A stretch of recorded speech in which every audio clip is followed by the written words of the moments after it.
disfunción de la aurícula izquierda. El retorno venoso, básicamente el corazón izquierdo, ¿cierto? El corazón derecho van a modular un aumento de la contractilidad cardíaca. ¿Ya? Bueno, entonces también actúan sobre él sustancias inótropas positivas como la adrenalina, noradrenalina y sustancias cronótropas positivas como las mismas, ¿cierto? Dromótropos positivos que aumentan la velocidad de conducción, aumenta el volumen diastólico final porque aumenta el retorno venoso, aumenta la frecuencia cardíaca y el flujo de las arteriolas coronarias. Ya todos esos cambios tiene, ¿cierto?, el corazón. El sistema respiratorio tiene por función reducir la hipercapnia y la hipoxia, ¿cierto? Pero si quiero la hipercapnia. El aumento de CO2. Disminuir también la resistencia vascular pulmonar para adaptarse a que el corazón derecho va a bombear la misma cantidad de sangre que el corazón izquierdo, pero en un espacio mucho más reducido. Entonces el pulmón tiene la función de reducir la resistencia vascular pulmonar y para eso tiene muchos capilares de reserva. ¿Ya? También minimizar el paso del agua al espacio intersticial, porque si no se produce edema. ¿Ya? ¿Y qué tiene que hacer para eso? Optimizar el retorno venoso.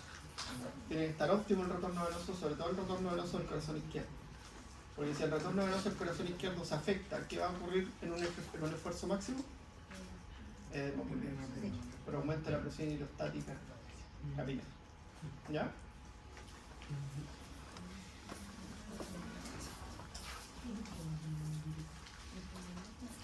Ya, la regulación de la ventilación, ya dijimos que hay sectores reguladores entonces de la respiración, y aquí tiene usted. Entonces, en la fase 1, ¿cierto?, es un estímulo central y también el feedback muscular. Después, ¿cierto?, hay una potenciación a corto plazo provocada por neurotransmisores centrales, ya principalmente la acetilcolina, que a nivel central produce esta potenciación a corto plazo.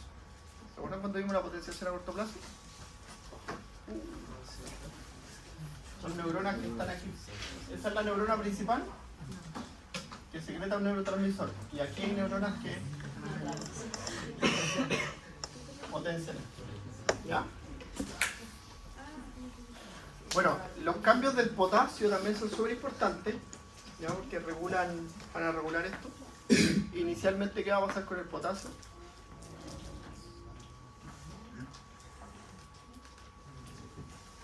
Va a aumentar, inicialmente va a aumentar. Y tardíamente, ¿qué va a pasar al potasio?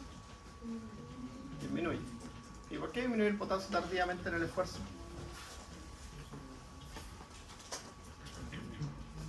Inicialmente aumenta porque aumenta la excitabilidad, ¿cierto? El cambio a nivel muscular, hay mayor liberación de potasio cuando se produce el esfuerzo, pero después el potasio disminuye. ¿Por qué disminuye el potasio? Y el sudor tiene principalmente sales de potasio, ¿ya? Y el sudor va a aumentar la eliminación de potasio por efecto de la aldosterona que se libera en la deshidratación.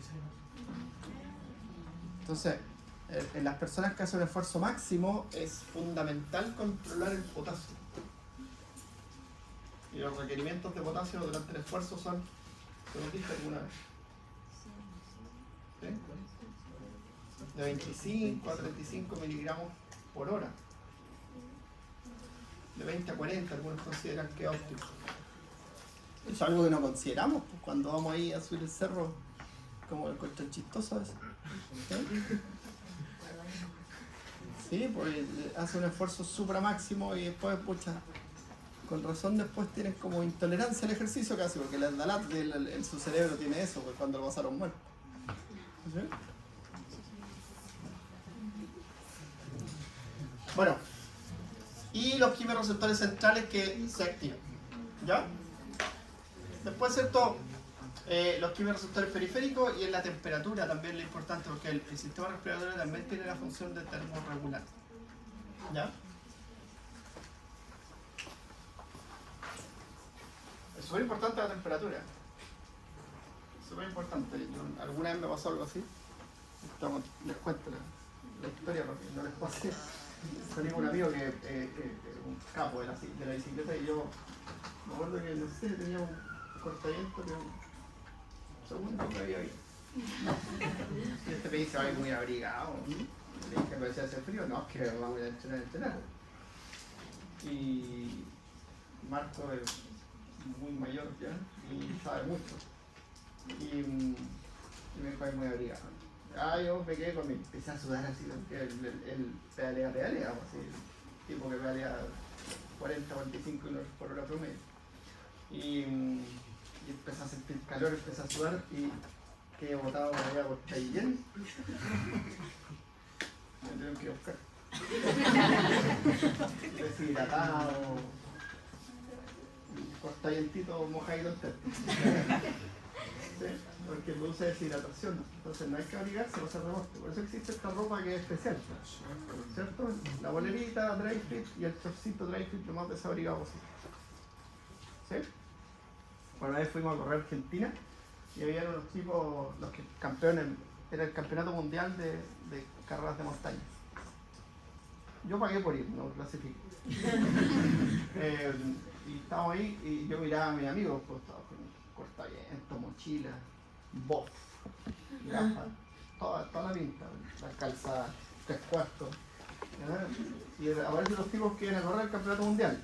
Polerita como esa, ¿cierto? Es manga sisa, sin manga, un chorcito corto hasta allí y una botellita en la mano. Piernita pelada abajo y montaña, menos 2 grados. Y los tipos salieron, claro, pegamos nosotros ahí. Pasaban por el lado, pum, pum. De todos los países. Francés, italiano. Y yo, no sé, pues el que ganó hizo 3 horas. Yo me demoré 6 horas y media.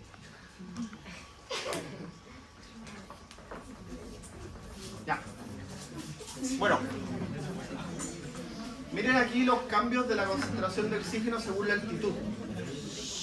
Entonces ahí tiene, por ejemplo, el Monte Everest, ¿cierto? Que tiene 8.850 metros de altura, ¿cierto? Esto también es algo que usted el día de mañana, ¿cierto? Va a tener un poder adquisitivo mejor, ¿cierto? Y esto es una choreza que la venden como un paquete turístico. Se meten por el lado de China y ahí llegáis a este campamento. ¿Sí? Y ahí está ya a 5.600 metros de altura. Y mira los 5.600 metros de altura lo que pasa. Considera los 6.000, perdón. 349 de presión atmosférica, 73 de presión, la mitad de la concentración de oxígeno arterial, o sea, de la concentración de oxígeno ambiental. Entonces, cuando pasa al alveolo, usted sabe que eso disminuye porque se mezcla con el aire alveolar. Y eso determina, ¿cierto?, una presión de CO2 en los alveolos de 24 y una presión de oxígeno en los alveolos de 40. Ahí está cuánto desciende. Y con eso no hay intercambio gaseoso, básicamente. Porque la concentración de oxígeno venoso es de 40 a 60. Entonces no hay gradiente de presión para el oxígeno. La saturación arterial es de 63, muy baja. La presión de CO2 en los alveolos de 40. De oxígeno en los alveolos, ¿cierto? Y esto respirando oxígeno puro. Esto respirando solo el aire. Entonces, ¿qué necesita a ese nivel? Oxígeno. Ya, y como les digo yo, esto es una choreza que la gente paga y mal matrimonio. ¿Sí? Entonces, a veces tenemos que mirar y pensar que esa gente lo hace porque quiere ganar plata. ¿Sí? Están vendiendo un tour caro. Tú lo compráis, pero tenéis que ir preparado. ¿Ya? Lo mismo que tienes que pensar eso, los paquetes turísticos son, a veces los países piensan en turismo. En África ustedes creen que piensan en los animales. En Serengeti hay más jeep que leones. Andan los 3 leones y 50 jeeps. Porque quieren vender el paquete turístico. ¿Sí? Cuando hagan, si tienen la posibilidad alguna vez, hagan el paseo en globo que ofrecen, ¿no? Hagan el globo, abajo parece que está ahí en Nueva York, tanto auto, es horrible. ¿A ellos les interesa andar? interesan los hipopótamos, ni los leones, ni las personas. Me interesa vender el paquete turístico, que es caro. ¿Sí? $5.000, $6.000.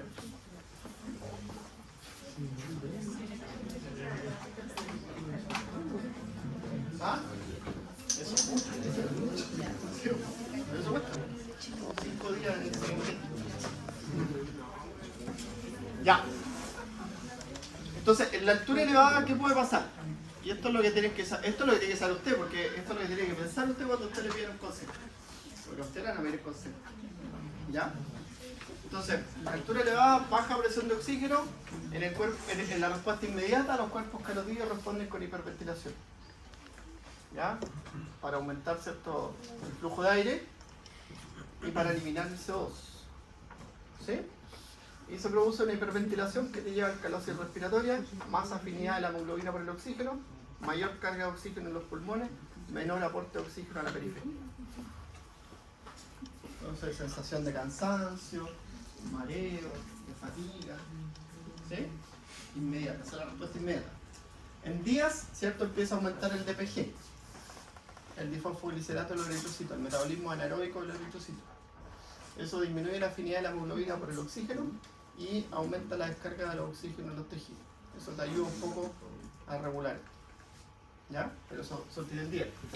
En semana, los riñones aumentan la síntesis de eritropoietina y en la médula ósea se produce la formación de eritrocitos y aumenta la carga de hemoglobina en los eritrocitos, básicamente. No el hematocrito, sino que la carga de hemoglobina en los eritrocitos. ¿Ya? Y con eso, ¿cierto?, hay más contenido de oxígeno en la sangre. Pero eso demora semanas. Entonces lo que tienes que hacer es, si quieres hacer esto, es entrenar. ¿Ya? ¿Eso puede llevar a una consecuencia negativa? Esto sí. Pero eso. No, porque es un mecanismo adaptativo. ¿Y si yo después bajo, no pasa nada? No pasa nada. Tienes mejor capacidad aeróbica. ¿Ya? Ya, entonces, las modificaciones de la función respiratoria durante el proceso de aclimatación, ¿cierto?, en la presión parcial de oxígeno disminuida, ¿cierto?, por disminución de la presión atmosférica. Esa es la causa. ¿Ya? La presión parcial de CO2 disminuida por la hiperventilación, con respuesta a la hipoxia. El porcentaje de saturación de la hemoglobina, ¿cierto?, está disminuido por disminución de la presión parcial de oxígeno, la ventilación aumentada por disminución de la presión de oxígeno, la hemoglobina, ¿cierto?, total aumentada por la eritropoietina y la afinidad de la oxihemoglobina disminuida, ¿cierto?, por incremento del DPG. ¿Ya?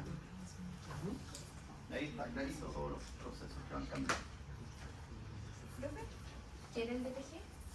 Es el 2,3 difosfoglicerato se produce cuando los eritrocitos están en un ambiente anaeróbico. ¿Ya? Que es por aumento de CO2 y disminución de oxígeno. ¿Ya? Pero se produce días después.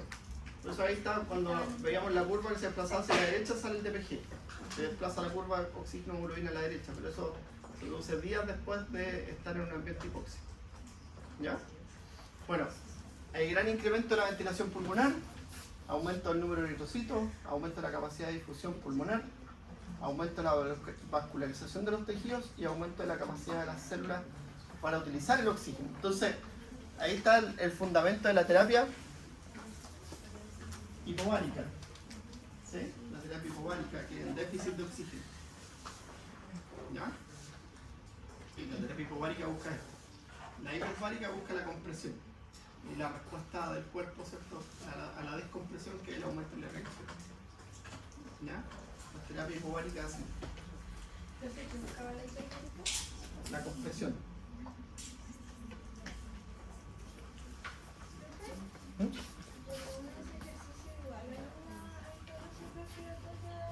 Inicial. Por eso es fundamental controlar la respiración.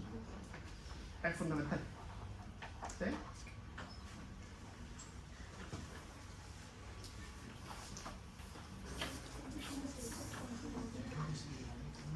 Bueno, ¿qué pasa con las personas que nacen y viven en la altura? Tienen mecanismos adaptativos que son distintos a los nuestros, ¿cierto? Una persona que nació en los 3.800, ¿cuánto? 3.800 metros de altura.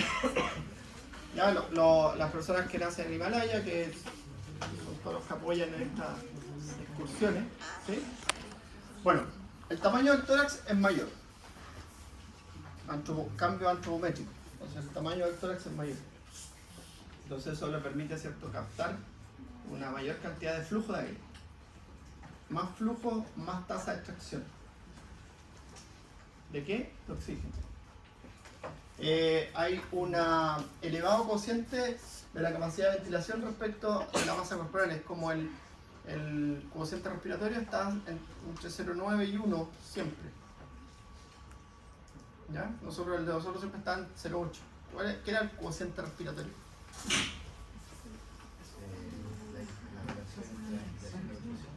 La diferencia entre el CO2 exhalado y el oxígeno consumido. ¿Ya? Por eso que es menos de 1 siempre. ¿Ya? También el tamaño corporal es mucho menor. ¿Sí? Entonces disminuye las demandas. Entonces se llama fenotipo ahorrador. Fenotipo ahorrador.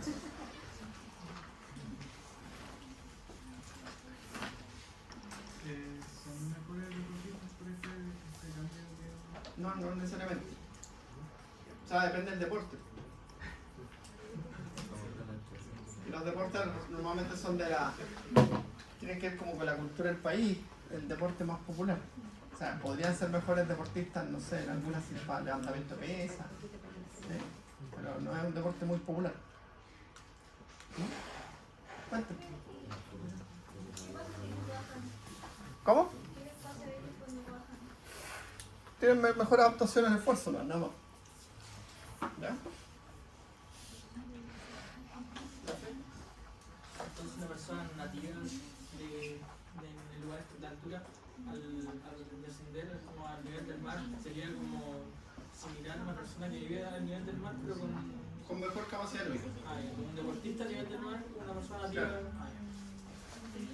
Pero lo que pasa es que ahí en el deporte también se ven otras condiciones. Claro.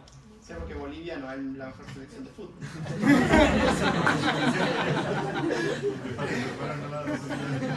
Ahí se ven otras condiciones también. Porque depende, a veces el deporte en el país es menos popular de lo que uno cree, porque uno piensa que el fútbol es todo. Pero de todo en Venezuela el deporte más popular es el béisbol. Entonces a los venezolanos les interesa por el fútbol. Podrían ser que tienen mayor capacidad como para adaptarse, pero por ejemplo, Bolivia en atletismo en condiciones de anaerobiosis. Súper bueno. El deporte de velocidad son súper buenos. Pasa que uno cree que el deporte que a uno le gusta es el que a todos le gusta. Y eso es un error. ¿Sí?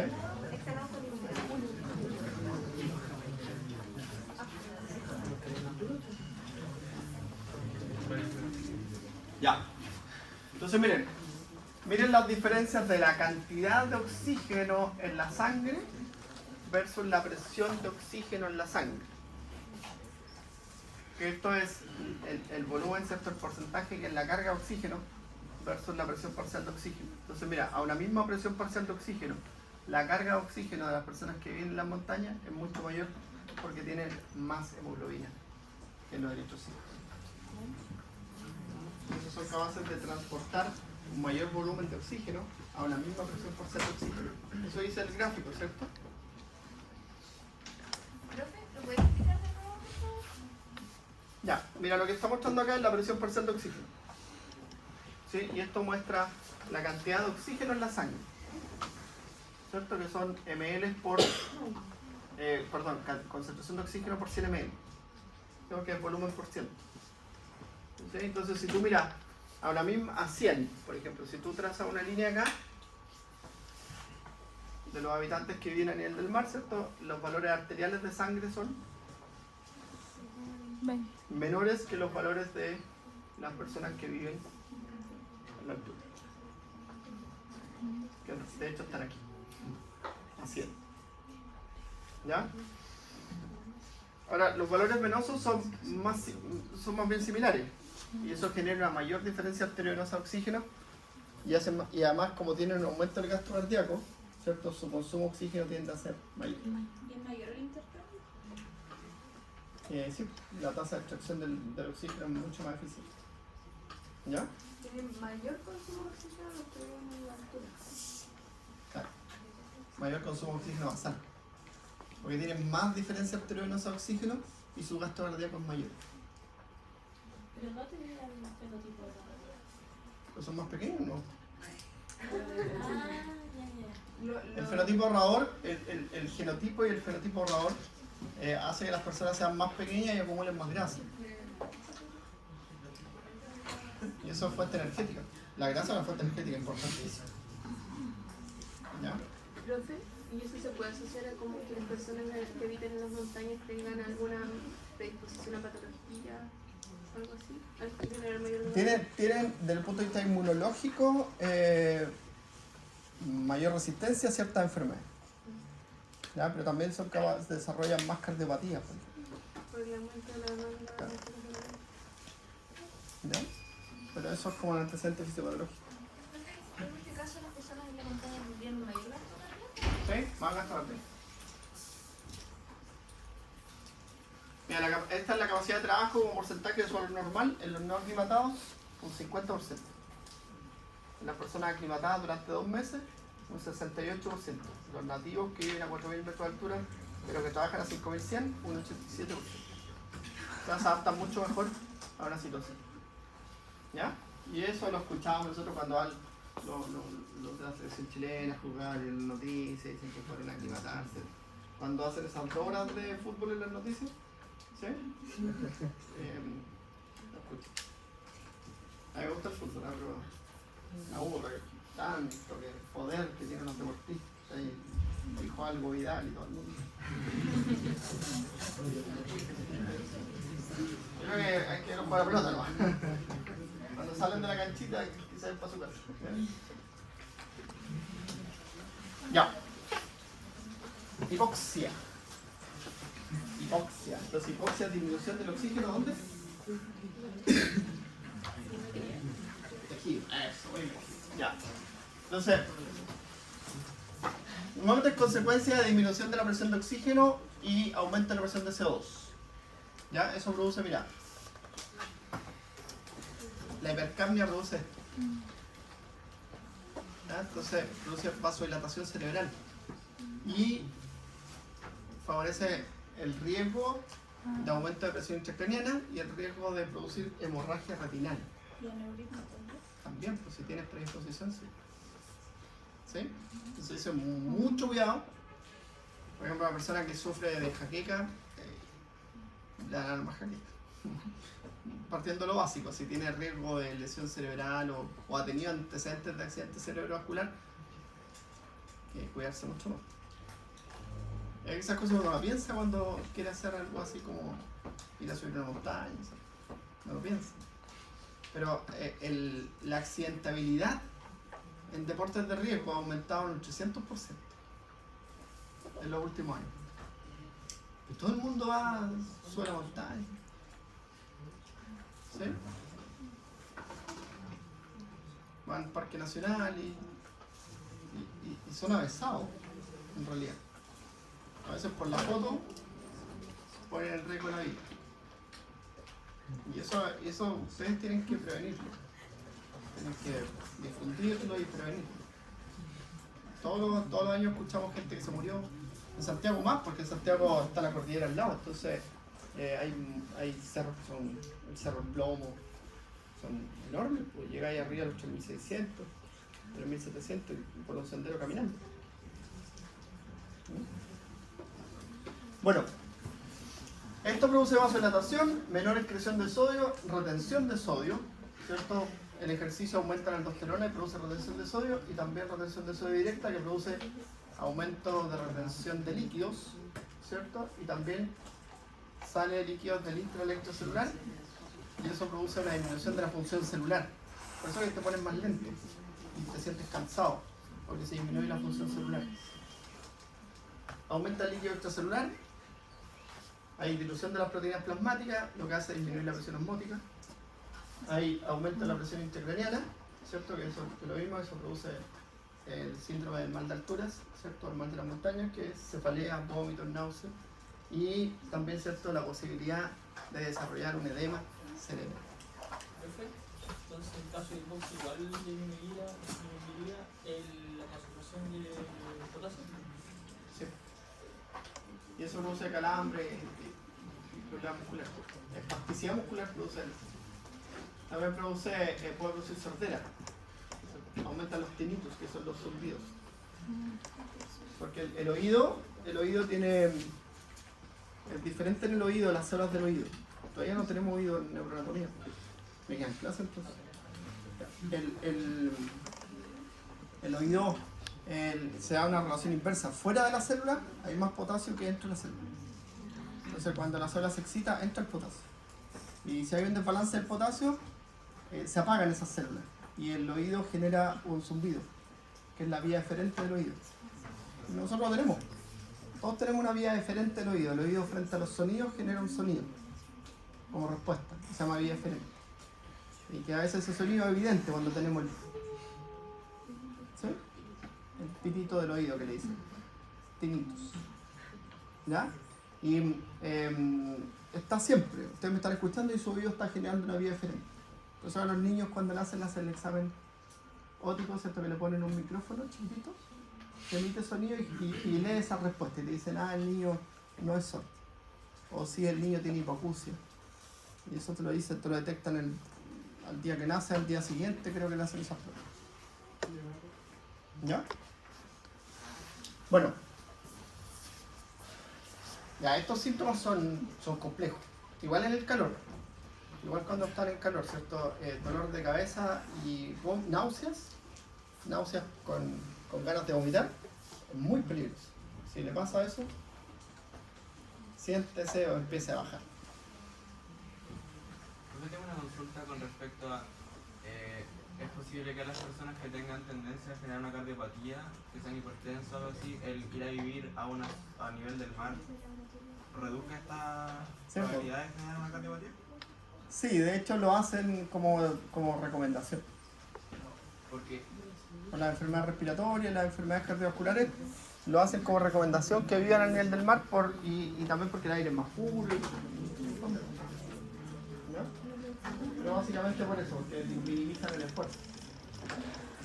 Profe, ¿el aumento del riesgo cerebral era para protegerlo frente a la hipoxia o no? No, el aumento del riesgo cerebral se produce por hipercambio. El aumento del CO2 te produce vasodilatación cerebral. Pero pasa, no es como para compensar algo, solamente pasa. No, pasa es la consecuencia de la hipercambio. Ah, ya. ¿Ya? Por eso que tú, cuando haces el esfuerzo, haga el esfuerzo máximo un día. Subir el cerro, no sé, corriendo, por Prat. Y se va a empezar a sentir con mucho calor, abombado, con mareos, incluso te dan náuseas, te dan ganas de vomitar. ¿Sí? Y cuando no hacen nadar en lo máximo, pasa eso. ¿Cómo? Cuando me hacen nadar en la máxima velocidad. En la máxima velocidad le pasa eso. ¿Sí? Bueno, por eso que lo que hacen ahí te están incentivando eso, para que tu cuerpo desplace los umbrales. Por eso hacen eso. ¿Ya? Bueno, el edema pulmonar, ¿cierto? De la altura y el edema cerebral de la altura. ¿Ya? Entonces, normalmente 12 a 96 horas después del ascenso por acumulación de líquido en los pulmones. ¿Ya? Y los síntomas son fatiga, disnea, dolor de cabeza, náuseas, tos, y puede generarse después incluso una infección pulmonar, que a veces por sobreesfuerzo produce infección pulmonar. ¿Alguien alguna vez hizo su estudio que la gente que corría maratones, cuál era la incidencia de enfermedad respiratoria en el mes siguiente? Y era muy altísima. Por inmunosupresión. Edema cerebral de la altura, aumento de la presión intracraniana, coma y muerte, ¿cierto? Por las causas que vimos antes, la hipoxia, ¿ya? Y empieza con cefalea hasta estados de confusión mental. Yeah. Y esto sí pasa, ¿ya? Esto sí pasa y pasa mucho.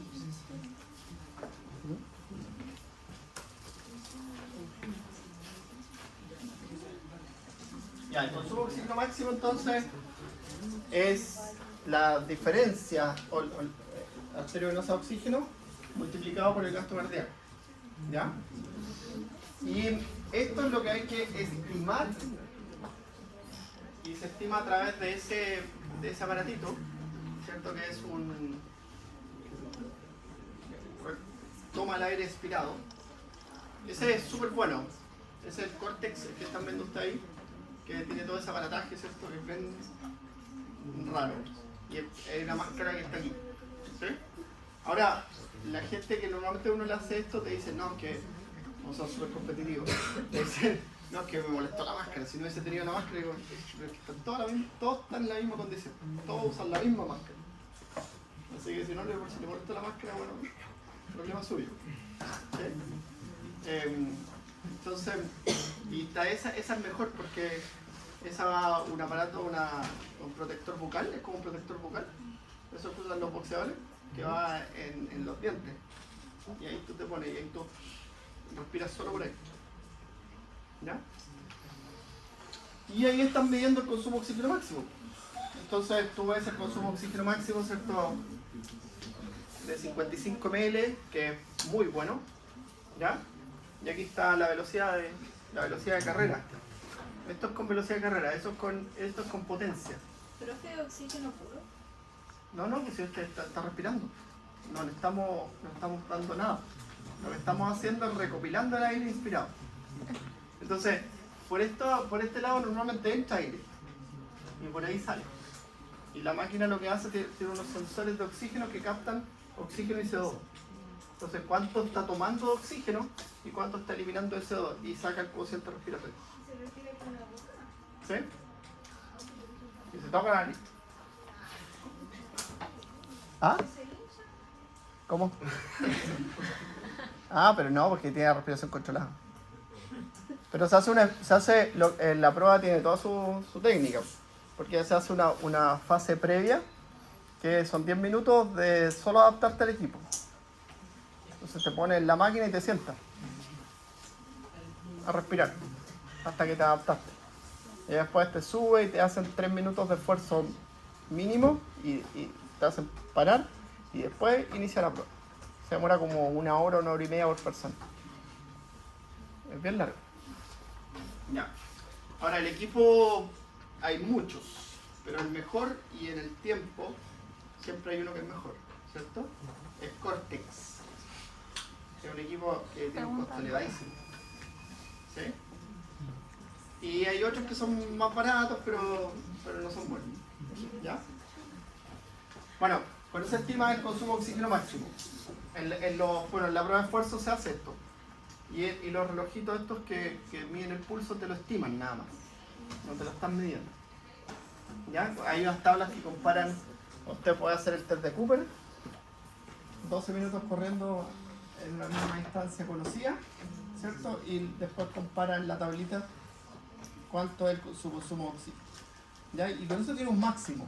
Y con eso tiene una forma de medirse, porque esto hay que hacerlo midiéndose. Ya sabemos que hacer deporte es un riesgo también. Entonces cuando lo hagámoslo de forma responsable. Midiéndolo y exigiéndonos en la medida que nuestro esfuerzo nos permita. Que nuestro esfuerzo nos permita. No seguir al otro que va corriendo, ni al compañero, ni a nada.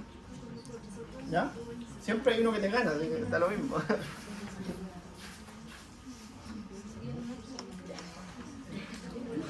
Ya.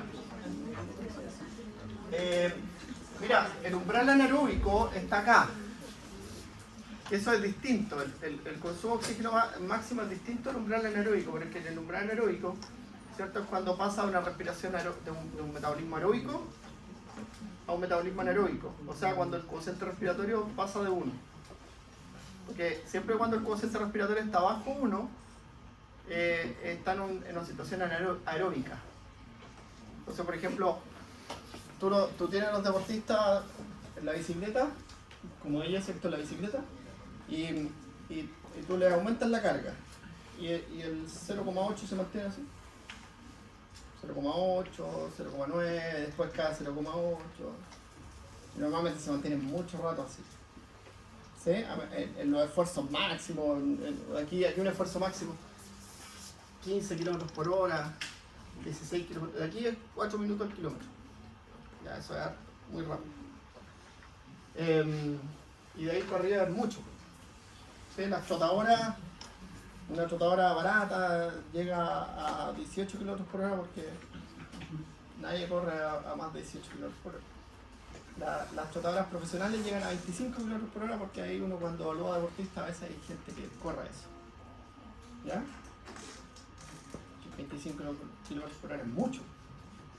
¿Ya? Es muy rápido. Entonces, esto depende del esfuerzo. ¿Ya?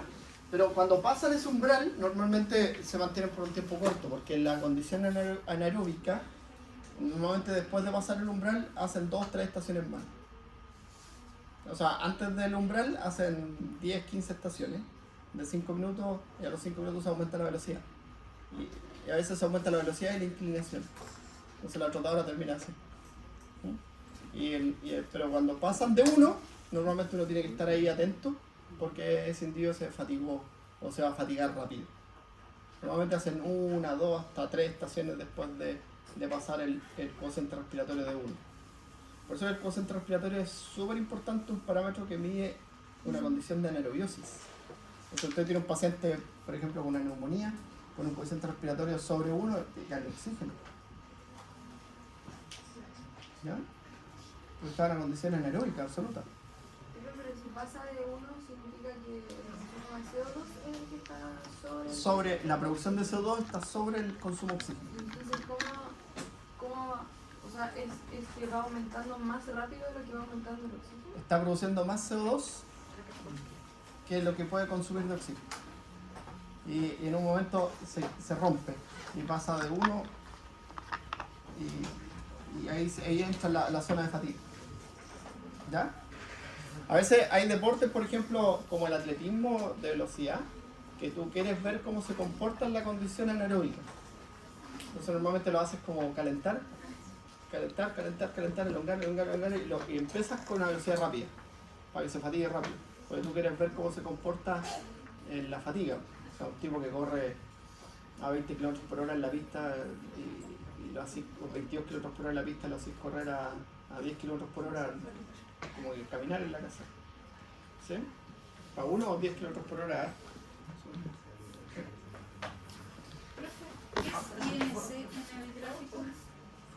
¿Dónde está?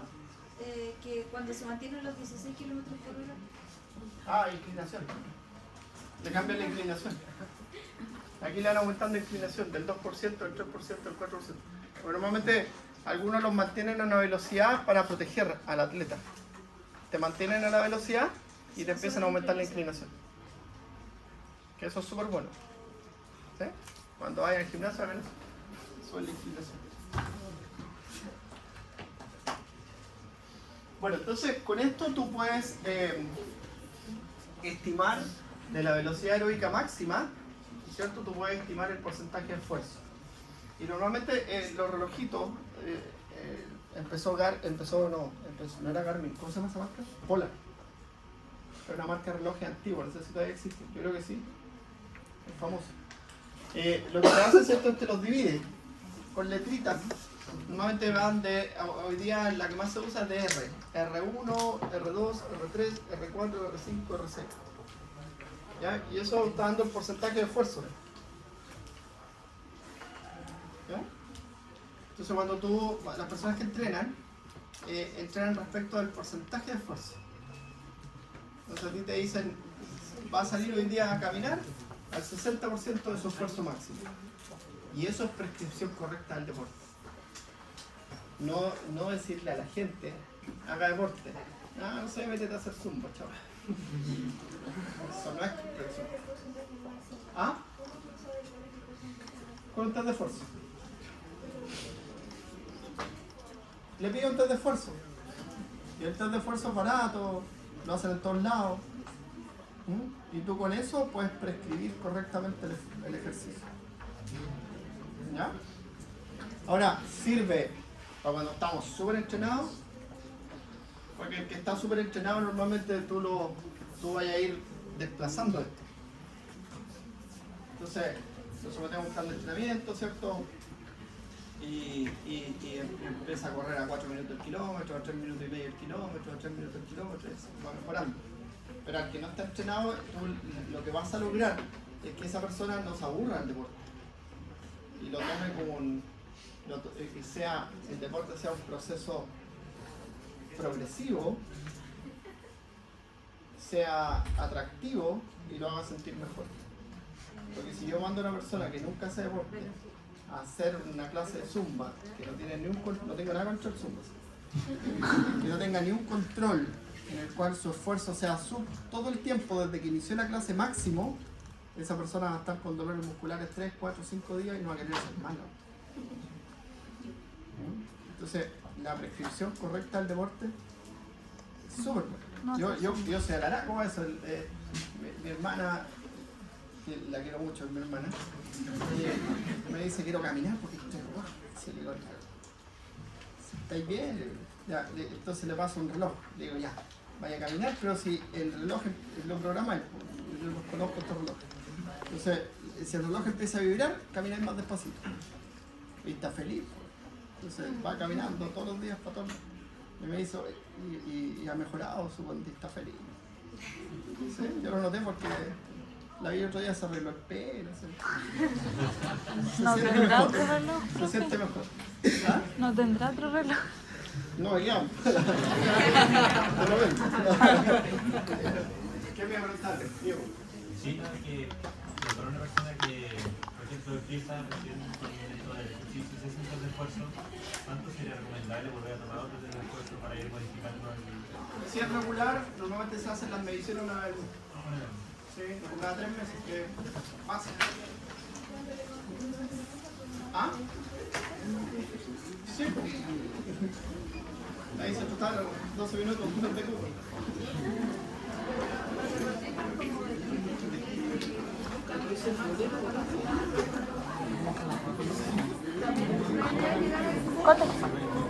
No, pues normalmente los programas de entrenamiento duran una semana y tienen como de los 7 días de la semana, un día entrenan al 60%, otro día entrenan al 100%, a veces entrenan